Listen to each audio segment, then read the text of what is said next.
Ang mabuting balita ng Panginoon, ayon kay San Juan.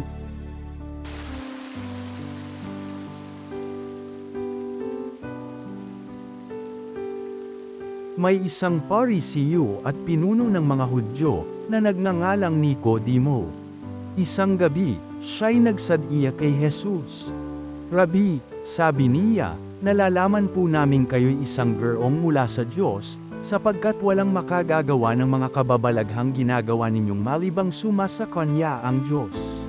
Sumagot si Jesus, "Sinasabi ko sa inyo, maliban na ipananganak na muli ang isang tao, hindi siya paghaharian ng Diyos." Paano kung maeepapanganak na muli ang isang tao kung matanda na siya? Makapapasok pa ba siya sa tiyan ng kanyang ina para ipananganak uli? Tanong ni Nicodemo. "Sinasabi ko sa inyo," ani Jesus, "maliban na ang tao'y ipananganak sa tubig at sa espiritu, hindi siya paghaharian ng Diyos. Ang ipinanganak sa laman ay laman, at ang ipinanganak sa espiritu ay espiritu. Huwag kayong magtaka sa sinabi ko sa inyo, lahat ay kailangang ipananganak na muli.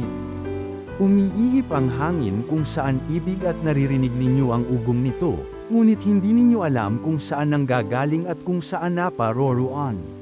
Gayon din ang bawat ipinanganak sa espiritu." Ang mabuting balita ng Panginoon.